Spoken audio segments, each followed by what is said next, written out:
Hi guys, welcome to the Kitchen Think, a place where we share with you our thoughts and ideas about new and current scientific events and discoveries in the field of medicine, health, and fitness. Today we're going to cover a topic which is quite broad, about immunology and the immune system. And this topic came up as part of the feedback that we got from our last video. So first of all, thank you so much for your comments and for watching the video. We really appreciate it, and we actually really enjoyed reading your comments. If you haven't watched the video yet, it was about mRNA vaccines, so check it out. We'll try to put a link on this video and probably at the bottom of the video too, so if you want to watch it, feel free to watch it.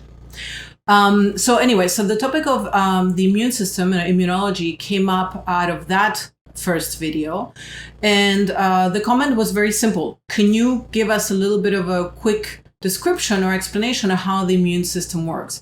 And more specifically, the idea was to give you enough information so you can sort of understand a little bit the immune system, how vaccines work, again, related to the previous video. So basically, that's what we're going to cover today. Anything else you want to add? No, that's it. So the goal today is just to get through the kind of the basics of the immune system. So I'm not going to go into a lot of details because there's a lot in there, but there's still science there, so it's still going to take a little bit of time. So just bear with us. It should be quite interesting. Hopefully, we'll show you some figures, then we'll end. We'll have a little bit of discussion, and then we'll end it there. Yeah. Yeah, sounds good. All right, let's dive in. Ready for the first slide? Let's do it. All right, guys. So the immune system, we call it here the immune response, is comprised of two different systems: the innate response and the adaptive response. So let's talk a little bit about that. We're kind of gonna give you an outline first, and then we'll talk about some details and specifics. So first of all, it's just big names, but let's kind of dive into it a little bit. So the innate response, as you can see here on the left, is the first line of defense against invading foreign organisms. So we're gonna call these, by the way, invading foreign organisms, pathogens. Just get used to that name because you'll hear it a lot throughout this lecture. So when these pathogens try to invade, the innate response is the first line of defense against them. The adaptive response is the second line of defense against them. So if this one fails, or in conjunction to this first one, we also have the second response that kicks in. The innate response, as you can see here, it has limited ability to fight pathogens. So it's not really the strongest of responses. It has some ability to fight off some kind of invading bodies, but it lacks certain abilities. On the other hand, the adaptive response is very strong, very robust. It's like the special forces of the immune system, so to speak. They're very specialized, very strong units. The innate response is also non-specific. Now, this is interesting. What does that mean? Well, it means that when something is invading your body, the organism of our body may recognize, this is a bacteria, but it also may recognize what type of bacteria it is. Well, the innate response may say that, oh yeah, it's a bacteria, but it doesn't really know what kind of bacteria it is or what kind of virus it is. All it sees are these what we call conserved regions within this bacteria that have been evolutionarily conserved throughout many, many years, that it recognizes as foreign invaders. And all it knows is these bodies don't belong inside my organism. And it tries to fight them off.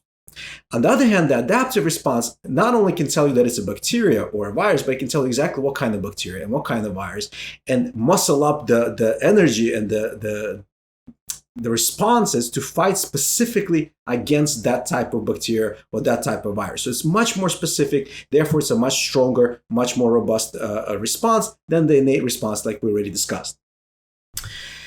The innate response is very quick to action. So it's a very fast response. So as soon as you get some kind of a pathogen inside your body, the innate response immediately starts working. And the reason why it's so fast is because it's very localized. So meaning, let's say that you got a cut in your skin, and now it's getting infected. That area is where the innate response kicks in. So it knows, okay, that's where the cut is, that's where the infection is. Let's try to fix it. Let's try to fight it. The adaptive response, however, is a very slow response because it doesn't affect only that localized area of infection, but it actually affects the whole body. So it tries to fight the infection on the whole body scale. So therefore, it takes longer to kind of build up, way longer, and we'll talk about that later, but it also affects the whole body versus a very small part of the body. So there's kind of two different kind of ways of looking at it. The innate response is also relatively short-term response. So meaning if you got that cut on the arm or on the finger, whatever, and it's getting infected, once the body is healing itself, the response is over. That's it. So the innate response is gone, nothing remains of it. You basically healed, good to go.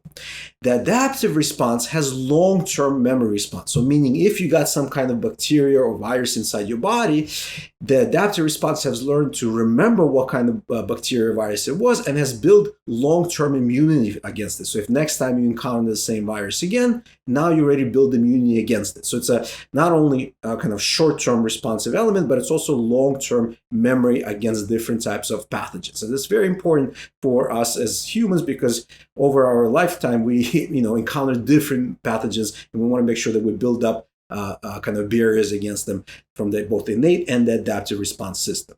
And the last thing that's very important here is that actually the innate response also has a very important function to also activate the adaptive response. Yeah.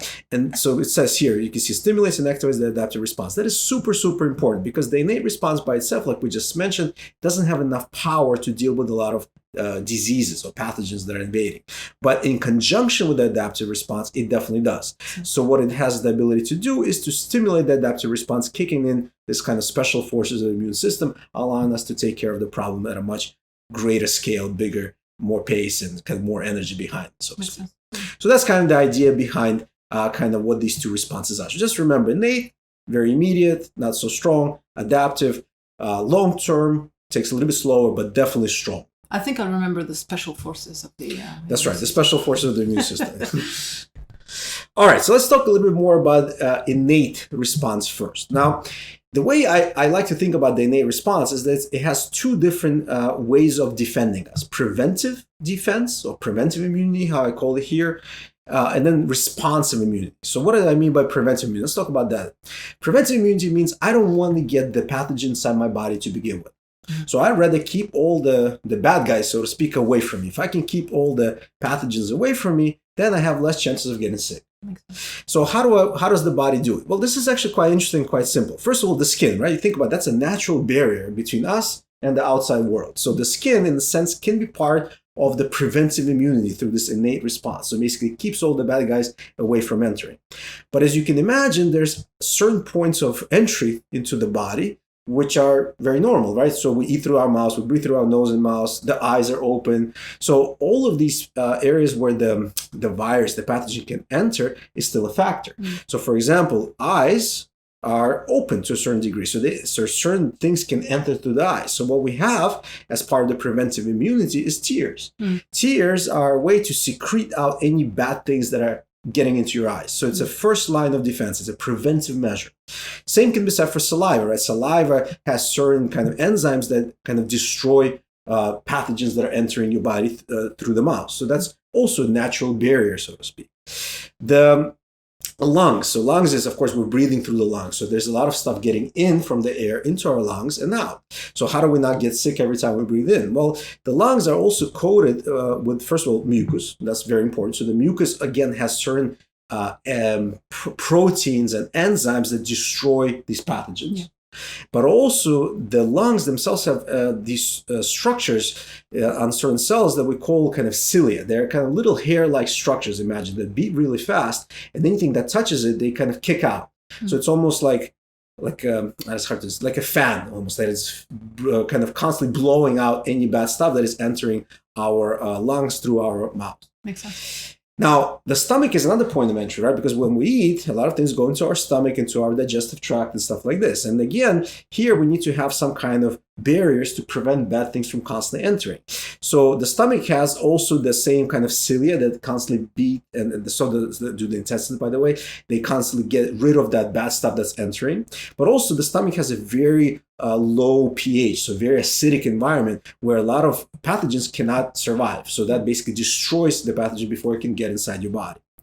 Also, your digestive tracts have certain positive or good bacteria that are kind of the intestinal flora, that are good bacteria that combat the bad bacteria. So in a way, it creates this environment where good bacteria survives, but the bad bacteria is destroyed. So that's also a way of looking at kind of preventive immunity, kind of through this innate responses. All of these factors prevent the disease from happening in the first place. Yeah. So basically, it's barriers between you and the outside world, in a sense. The other way of looking at innate immunity is the actual response to the foreign invader that we call pathogen. So now imagine somehow these barriers on this left side have failed, and now a pathogen has entered your body. So maybe through a cut in the skin or who knows how, but it's now got in. So this now immediately activates the innate immune response, the responsive side of it. So it's no longer prevention, now we're actually dealing with the invasion itself. Mm-hmm. So what happens? Well, number one, immediately what happens is there are certain cells that are constantly kind of circulating our body. And these cells are macrophages and neutrophils that you can see here. They're, again, big names, but they're just type of cells that are constantly circulating your body. And they are looking for these foreign bodies that are called pathogens that enter into your organism. Mm-hmm. As soon as it detects these foreign bodies, it says, oh, this doesn't belong here. And what it does, and it binds to these foreign bodies and engulfs them. So basically like almost eats them up. So it kind of ingests them inside the cell and starts digesting them and destroying them. This is a very important process because that's the first line of defense. Like we talked about, remember, innate immunity is the first line of defense against pathogens. This is exactly the first line of defense. So once the pathogen gets in, these macrophages and neutrophils bind to them, eat them up, start digesting them, start killing them.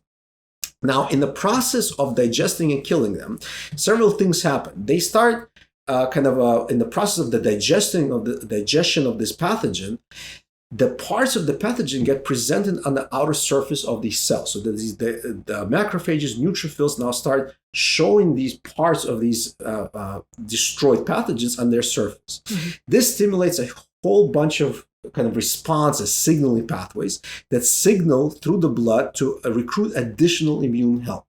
And additional immune help comes in more macrophages and more neutrophils to fight the infection, but also recruits these cells called dendritic cells, which are also a type of similar cells to macrophages and neutrophils that their job is to also find the pathogens, grab them, and eat them up.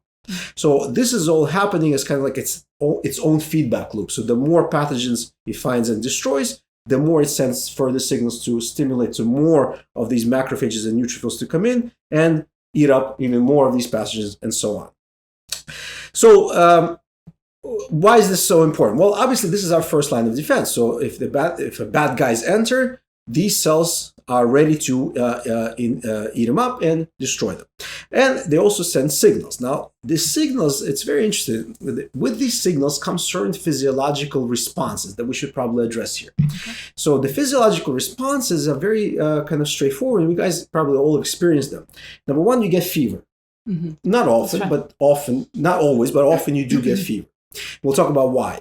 You also start getting inflammation at the site of the infection. So let's say you cut your hand and now it got infected, you got a little bit of inflammation, redness, heat. All of those are actual soreness, pain is another one, pain definitely, and fever. All of those are responses of the innate immunity. So it's not a bad thing. It's not a bad thing. It's a natural process. It means that it's these kind of physiological responses actually recruit more of these dendritic cells, macrophages, neutrophils. They allow our innate immune system to be more functional. So it's actually not a bad thing. And in fact, the fever, people often ask, why do we have a fever? Well, often by elevating our body temperature, which is what fever does, it creates an environment for these pathogens that are not favorable anymore. And often these pathogens cannot replicate properly, cannot survive, and therefore they don't do as much damage within our bodies. So having a fever is a natural process. Having inflammation on the site of infection is natural. Pain is also natural. These are all signs that the innate immune response is actually working. So all those signs that you feel is not that the bacteria or the pathogen is hurting you, it's actually that your immune system is working against the Correct. It actually means that it's fighting the invasion. Okay. That's exactly what I mean. Now, one other element that I remember from the previous slide that we mentioned is that the innate immunity can also activate the adaptive immunity, which is the special forces of the immune biology, so to speak. So how does that happen? Well, it also happens through this signaling path. So what happens is once the dendritic cells, the macrophages, the neutrophils pick up these pathogens and digest them and start presenting parts of these pathogens in their outer membrane, these, what we call antigen presenting cells. So this is going to be a group of cells that are what we call antigen presenting cells. We'll talk about why they're called that in a second. These cells are now going to travel to recruit the adaptive immune system. Okay. So let's talk about where they travel, why that happens, and so on. So right now we're under that barrier, like the epithelia or the skin or whatever, and now they're going to leave that area. Yeah, so let's say right now you got a cut on your finger, you're right, or in your skin, we're at that surface. But now they have to travel throughout your body and recruit the help of the adaptive system. Okay. So how does that happen? So let's kind of look at this next slide here. So the adaptive immune system. So here we go, guys. So here's our dendritic cell. So this antigen presenting cells. This dendritic cell, or macrophages, neutrophils, whatever they are, they travel through our body and reach the lymph nodes. And within the lymph nodes is where we have most of the adaptive immune system. Mm-hmm. There are two types of cells that compose the adaptive system, and they're either known as T cells or B cells. Now, what it stands for, T cells means they're originating in the thymus, and the B cells in the bone marrow. So that's why T and B, really not so important, but just interesting to know. Once these antigen-presenting cells present the antigen to the T cells and B cells, it kicks off the immune response. But before we explain what that is, let's talk about what an antigen is, because we mentioned that antigen-presenting cells, but what exactly is an antigen? Antigen stands for antibody generator. So it's, again, doesn't answer the question exactly what it is, but let me give you an idea. So ultimately, the outcome of an immune response is a production of many different antibodies. And we'll talk about that later. So anything that produces an antibody is called an antigen. It's a foreign body that is not part of your natural body, that somehow has entered into your body and is started an immune response against it, ultimately resulting in production of antibodies. So this is what an antigen is. It's the part of the pathogen, that bad invader, that was digested. And that part, that little pieces of the pathogen are now sticking out on the membrane of these antigen-presenting cells that are now presenting these antigens to these cells known as T cells and B cells. So the job of the antigen-presenting cells is not, they just ate the pathogen, the bad guy, broke it into pieces, and those are the pieces, antigens, that they carry on their surface to this point. Yep. Okay, perfect. And now that these pieces reach the lymph nodes, these antigens now start the adaptive immune response, which is, remember, the special forces of the immune system, much more robust response, much stronger long-term, and so on. So what is this response and how does it work? So let's talk a little bit about that. So the first thing is, when these antigens reach T cells. Now this T cell here is in its kind of naive state, so meaning it's not really has any specific function. It's just a newly formed cell, hasn't really done anything up to this point. It's just there in case you need to use it later on. Okay. And at this point, you need to use it. So what happens is these antigens bind to these naive cells, and these naive cells start forming three types of other cells. Okay. One type of cell is known as the effector cells, and it has two types of its own. We'll talk about that. And one cell is known as the memory cell, and we'll talk about that too. So let's talk about the effector cell, this big cell right here. So these activated effector cells, there are two types of them: the cytotoxic or killer T cells. I like that name. It's old. I think it's old school name. People don't use it that much anymore. And then there's something known as the helper T cell. So these type of T cells have a very specific function, both of them. Let's talk a little bit about that function briefly. The helper cell will help by activating B cells, and we'll talk about that later. The cytotoxic cells will help eventually by destroying infected cells that were previously infected by the pathogen. Okay. So getting rid of the sick cells. Getting rid of the cells that have been already infected. Okay. So that's what happens with the T cells. Now we'll come back to the memory cells a little bit later, but the idea is, again, this antigen binds to these naive cells. These start differentiating or forming three types: memory, cytotoxic, and helper cells. Okay. Same happens with B cells. The same antigen that's been brought by these antigen-presenting cells is now binding to these naive B cells. Again, they have no purpose. They're just there in case you need them, and now you do need them. Once the antigen is bound to the B cell, it also starts differentiating and forming different type of cells. Okay. One of them, again, is a memory cell, as you can see here, and one is what we call antibody producing cell or plasma cell. Now, this conversion from a naive cell to antibody producing cell also requires the use of this helper cell. So if you don't have a helper cell, the T helper cell, then this will not happen. So the reason why this is important is because you can see how within this adaptive immune response, everything is so much interconnected. And we're just touching the surface of it. We're not getting into any huge details. It gets extremely complicated. Yeah, it gets very complicated. So many different signaling pathways. But you can see how everything is so much connected. You need this cell to activate that cell and so on and so on.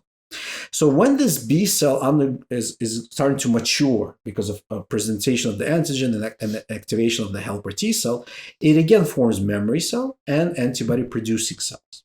Now, what do these cells do? So let's kind of talk about this, because this is ultimately super, super important. So you can see here, this is kind of just reinstating what I said, that you need that helper T cell to stimulate that process, because without it, it will not happen. Okay, so now we get a little bit deeper into this slide. Let's talk a little bit more about it. So let's go to the antibody producing cells. So this side right here, we already kind of talked about this B cell that has been differentiated in what we call plasma cell or antibody producing cell. Its job is to produce antibodies. So what are antibodies? Antibodies are kind of like these Y-shaped little molecules. And their job is to bind antigens. Okay. So remember what antigen means? Antibody generated. So ultimately, this antigen has traveled, reached the lymph node, is brought by those dendritic cells, when it activated different type of T cells and B cells, and now formed antibody-producing B cells. And these antibody-producing B cells start producing massive amounts of antibodies specifically against that antigen.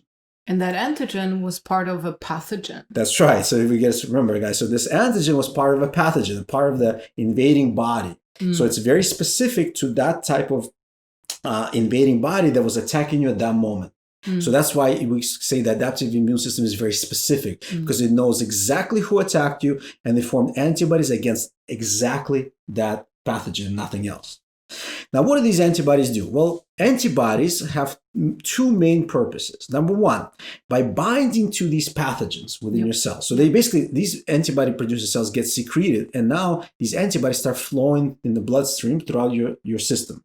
And as they flow throughout your system, they start encountering more of these pathogens. So let's say you got a virus is infecting different cells, and you got the virus pretty much everywhere in your body. So everywhere the antibody meets this virus, it binds it. It attaches to it. So you can see here, it's like there's attachment points. So this is the virus. Let's say these are the antibodies binding to it. And when it binds it does two main things. Number one, it prevents the virus from binding to your cells and infecting further cells. So basically, the way viruses work is that they bind to your cells and they invade them. They use the machinery of your cells to create more viruses, destroy the cell, and move on to the next one, and so on. But the antibodies, basically, by binding to these viruses, they neutralize them and they prevent them from binding to your cells. So basically, the virus can not infect cells anymore. And it's basically ineffective. Because it cannot survive without getting to your cells. Yes, exactly. Also, what happens is by binding to these viruses, it makes it so heavy that they kind of fall to the bottom of your blood vessels, stuff like that, and they're marked for degradation by cells such as macrophages, neutrophils that we discussed as part of the innate immune system. So again, you can see how much everything is interconnected. It's not that there's two separate systems; they're very much connected. So again, the antibodies bind to the pathogens, prevent them from binding to your normal cells, and also mark these pathogens for degradation and destruction by your natural cells within your body. Wow. Kind of cool process. It's a lot. Yeah. It's a lot. The helper cells, so let's go back to here for a second. So now we have cytotoxic cells and helper T cells. We already talked about the helper T cell. There is a job to activate the B cells, so help in the process of producing antibodies. Got it. The cytotoxic T cell, or the killer cell, its job is to find already infected cells that were previously infected by the virus and destroy them. Because you don't want to have infected cells in your body, because who knows what kind of things it's going to cause later on, what kind of damage it's going to cause. So its job is to find it. It binds through these different receptors, these many receptors, these MHC molecules, CD4, but there's so many different molecules here. It binds through them and it destroys them. So very simple. The cytotoxic or killer T cell, its job is to kill. It goes out and kills all the infected cells. So this is basically what the adaptive immune system does. It kills the infected cell, it prevents the virus from infecting any new cell, and it kills the virus. Correct. And that's why it's so powerful. It does a lot of different functions, and it's very specific because it only works against that antigen, against that pathogen, and nothing else. So that's why, these antibodies are so specific. Now, what's interesting is when you look at medicine, right? For example, COVID-19, right? So people measure how much antibody have you produced as a part of immunization, or if you got sick, they say, oh, you have an immune response, now you have antibodies. So a measure of an immune response is antibody production. Mm-hmm. So ultimately, this outcome is what people in the medical field measure to say, oh yeah, you had an immune response. Right. And how much of these antibodies you have regulates how strong or not so strong of a response you had. And we'll talk about that some more, but this is kind of the idea to keep in mind. In the case of COVID-19, usually they do these serological tests where they measure the amount of antibody you've made specifically to the virus that causes COVID-19. Correct. Exactly. So as a measure of, did you get an immune response to that virus? Correct. So interesting. Now let's talk a little bit about these memory cells, because we mentioned them, but we really didn't discuss them too much. So what are memory cells? Well, memory cells are also very interesting cells. So these also get differentiated upon the arrival of this antigen. And the memory cell, their purpose is exactly what it says, memory, meaning long-term recognition of the same antigen or the same pathogen. So for example, let's say that, arbitrarily speaking, a year from now, the antibody within your blood has diminished completely or has been gone. Because one thing we gotta keep in mind, although antibodies are produced, they don't stay in your system forever. Ultimately, they disappear. So next time you get an infection, do you still go through the same response? And the answer is not really. And the reason why you don't go through the same response going from the innate system to the adaptive system, this very long and complicated response, the reason why you don't go through everything, through it all again, is because of these memory cells. Because these memory cells remain long-term within your body, and both memory T cells and memory B cells. And next time this memory T or memory B or both of these cells encounter the same pathogen, the response is much quicker to produce cytotoxic T cells, helper T cells, and ultimately antibody producing B cells. It's much quicker, so it doesn't take this process from the beginning of the infection, when the innate system kicks in, to the end of the adaptive system, would normally take something like 2 to 3 weeks. This, once the memory cells are there, can take as little as a week. That's good. So it's a much quicker response, much more efficient, and it gives you much more increase in the production of antibodies. So it's actually even a stronger response than the previous one. So the job of the memory cells is to remember this disease, so to speak, and do its job next time to combat it in faster, more stronger way. That's really the idea. So it's a really cool system if you really think about the immune system and the immune response. Yeah. All right, well, let's move on. So let's talk about vaccines now. So now that we know what the immune system does, right? We just talked about how the immune system works. What is the goal of a vaccine? And the goal of the vaccine is very simple. We have these points here, and you can see in point 1. The goal is to generate an immune response, both from the innate and the adaptive immune system, so that the person is protected from the disease if he or she were to encounter the disease at a later point. Right. So it's a very simple idea. Create an immune response, create antibodies, create memory cells, everything that is associated with the immune response. Now, what's interesting, right? One goal, or one, you could say, kind of a given about the vaccine should be that the vaccine should be safe. Okay, what does that mean, safe? Well, it means that I cannot just simply I know how to create an immune response. I take a virus and I inject it into your body. But that's not safe, right? If I take a live virus that has the potential to kill you or severely harm you and inject it into your body, yes, it's going to produce antibodies, but it can also significantly harm you. So the vaccine shouldn't be harming you. It shouldn't give you the disease against which it's trying to protect you. So instead of giving you a live virus, it should give you something else, like a attenuated virus. We talked about this in another video. We mentioned it again later, or deactivated virus, whatever it is, but it should not be something that's going to make you sick from that disease. So build an immune response that can fight the virus without giving you the viral disease itself, if you will. Yes. It should still elicit the full immune response, so antibodies should be produced, and you can count those antibodies like we talked about, so that they can take your blood and count, and take a titer of your antibodies, see how much antibodies you produced. You should also produce memory cells, obviously. So long-term protection should also be there.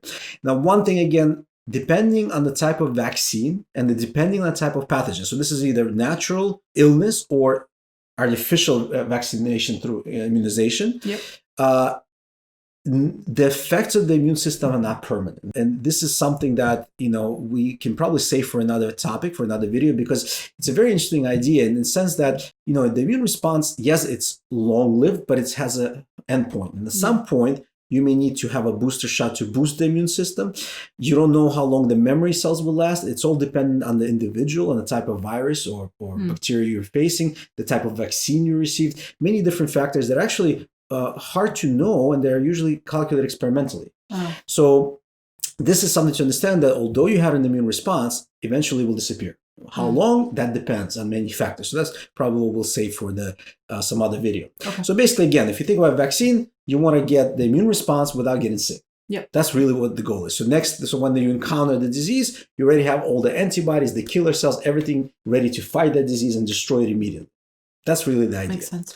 So if you go back to our slide from the previous video, we talked about different types of vaccinations. Remember, we talked about different ways of immunizing the person. We can have attenuated virus and whole virus. So what does that mean?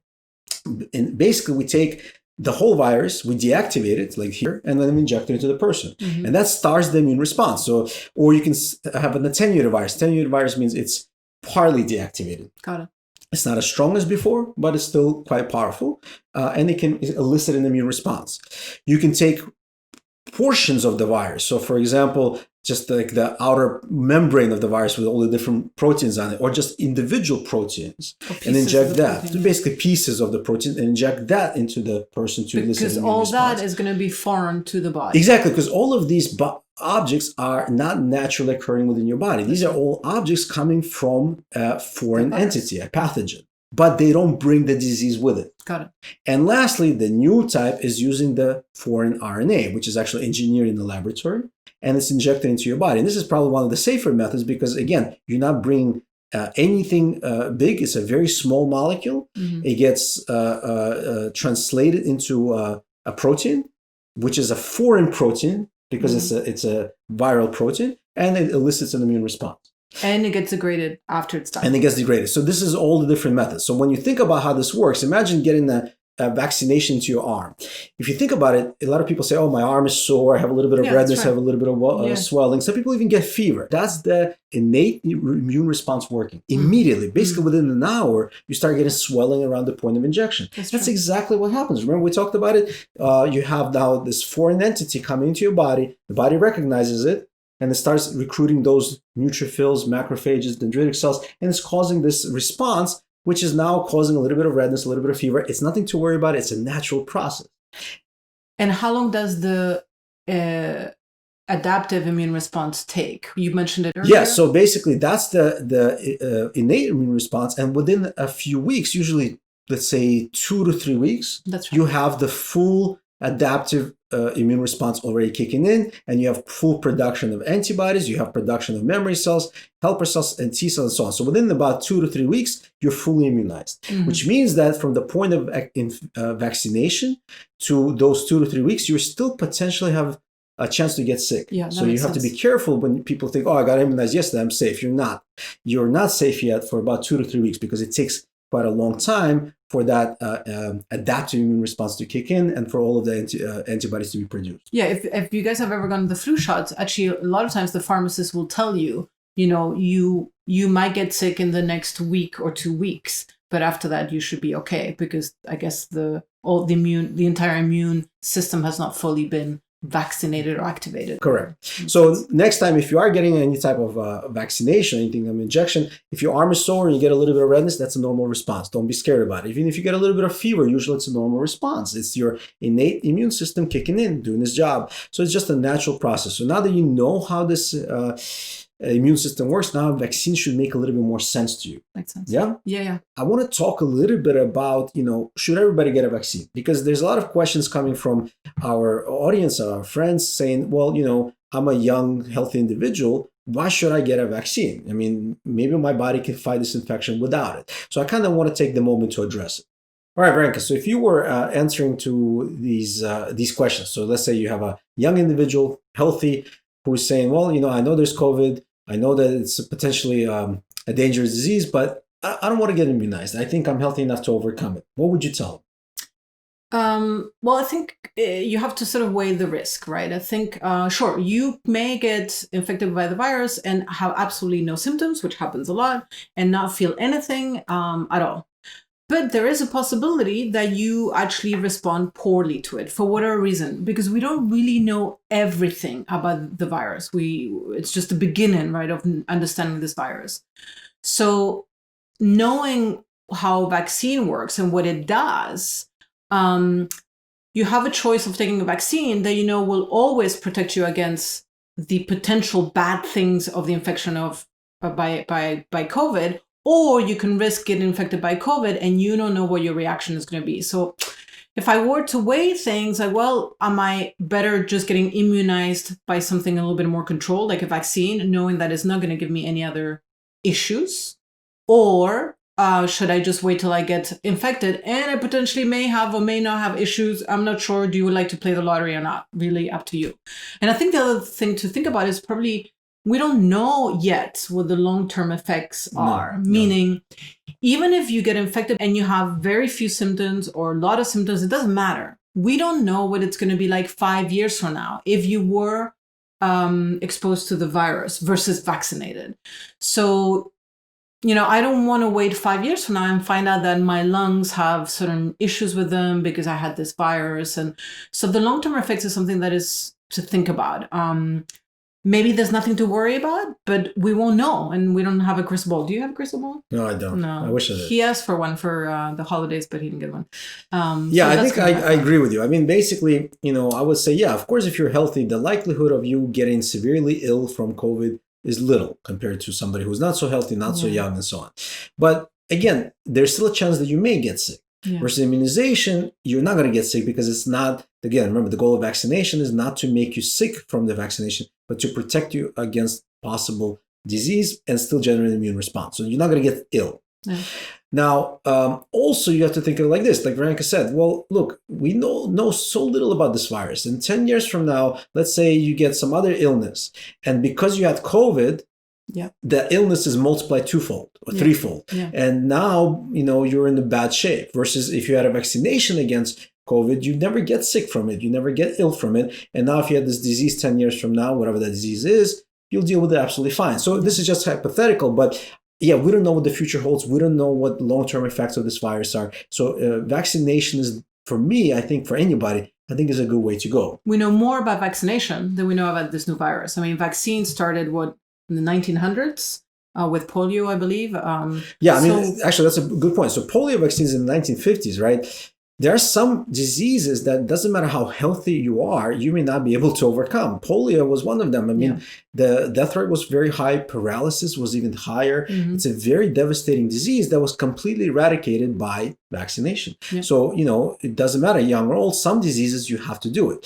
Also think about I'm not advocating that you should have vaccines for every little disease. Absolutely not. But there are some places, like if you're traveling abroad to some places that are known to have certain diseases, That's right. Like if you're in the military, for example, or a contractor, there's certain places that have diseases that we don't have. So immunizations there for us, if you are traveling to those areas, becomes so much more important. So there's definitely that as well. Well, and also we're talking about an infectious virus, right? In order to spread, it needs the host. It needs us to infect ourselves, to how would you proliferate, to divide, to make a lot more virus. So if the two of us, or if one of us is vaccinated, then we cannot give each other the virus. So it's not just about us, so vaccination doesn't just protect you.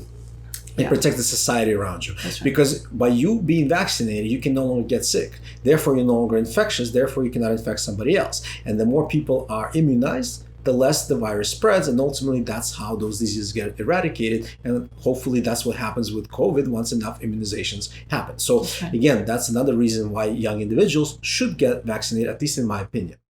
And I guess the last thing is I hear some people say, well, immunization is a foreign body that somebody's injecting into me. Yeah, I don't want anything foreign in me. I'd rather take the virus. Well, you got to remember, the virus is also a foreign body. It shouldn't be within your organism. So which one would you rather have? A virus, which is very large compared to the little piece that you get in during immunization. Remember, the virus is a whole entity, a whole organism that is being injected with different parts and different proteins and different nucleic acids and stuff like that. Versus a piece of immunization is very small. They're both foreign. Which one would you rather have? The one that can potentially make you sick and a bigger entity, or a smaller entity that's a vaccine that you know is safer? In my mind, it's, again, vaccine makes more sense. So I would say it doesn't matter who you are. To me, if there's if a disease is of a pressing nature, like we're facing now with COVID-19, vaccination is super important, especially now that you know how it works.